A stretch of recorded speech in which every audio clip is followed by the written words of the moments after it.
Would somebody look up 1 Samuel 17:45? 1 Samuel 17, verse 45. Would somebody else look up 1 Kings 22:19? 1 Kings 22:19. And then somebody else look up Isaiah 40, verse 26. And then the last one we'll read is Judges chapter 5, verse 22. And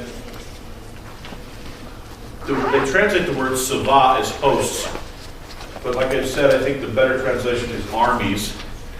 And I want you to see the different armies that God leads in the Hebrew Scripture. So who has 1 Samuel 17:45? Okay, go ahead.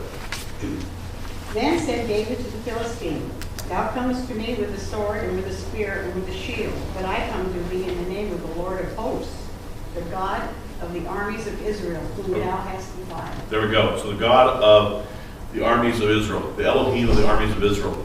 So they translate hosts, but it's armies.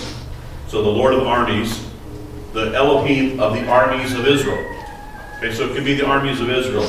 Now, who would look up 1 Kings 22:19? Go ahead, please. And he said, Therefore hear the word of Yahweh.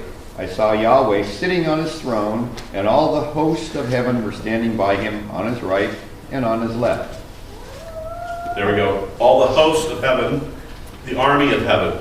Okay, we'll talk about a little bit more about that in just a moment. This army, but it's the word Savah.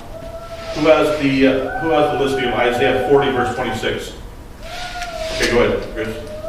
Lift up your eyes on high and see who has created these.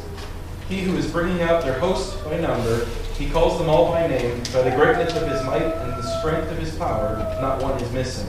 Yeah, so here he brings out their host, some of your translations say, but it's their army by number. This is referring to the heavenly luminaries. Okay, the sun, moon, and stars, primarily the stars.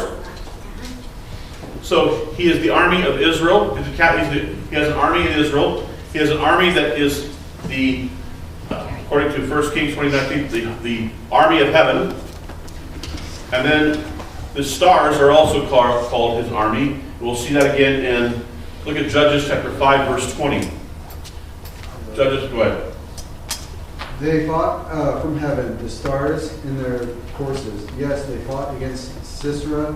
The Kishron river swept them away. Right. Notice there it says. What was the reference? What was the first reference on that one?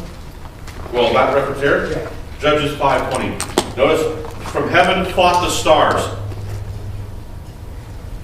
So the stars there, I think, are referring to this heavenly army. Is that the same Hebrew word that they're using for house when they're saying stars? No, that word is kokavim. The word stars is kokavim. So what I'm arguing is that the word stars are used to refer to the heavenly army that we found in Isaiah 40, verse 26.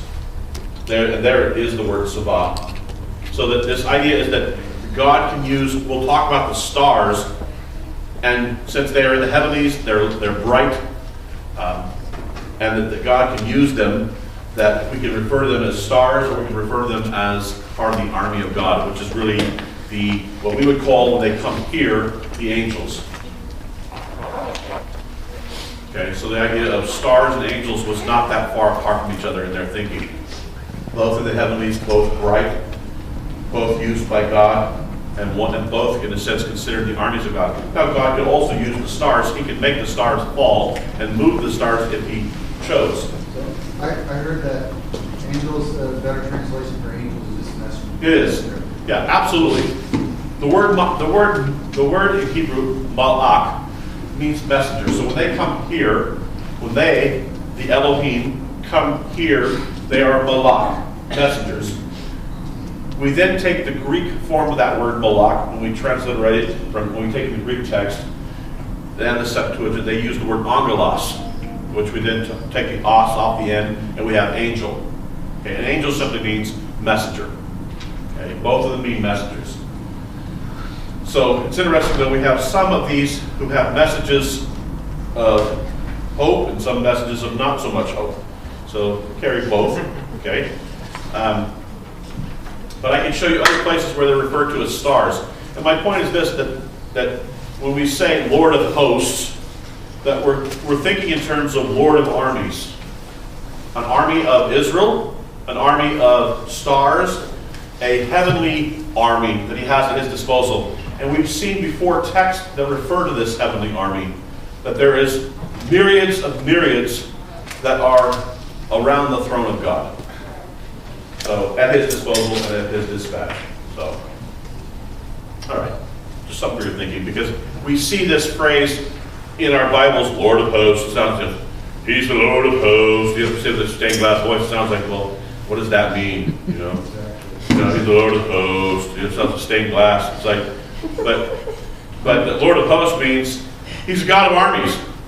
He's got an army behind him. He's a warrior. He's got chariots. He's got swords. He's got spears. He's got a lot of people, a lot of angels that are at his disposal, and so he's not to be messed with. He's a formidable foe. Powerful. All right, so go with me to bottom of page 49.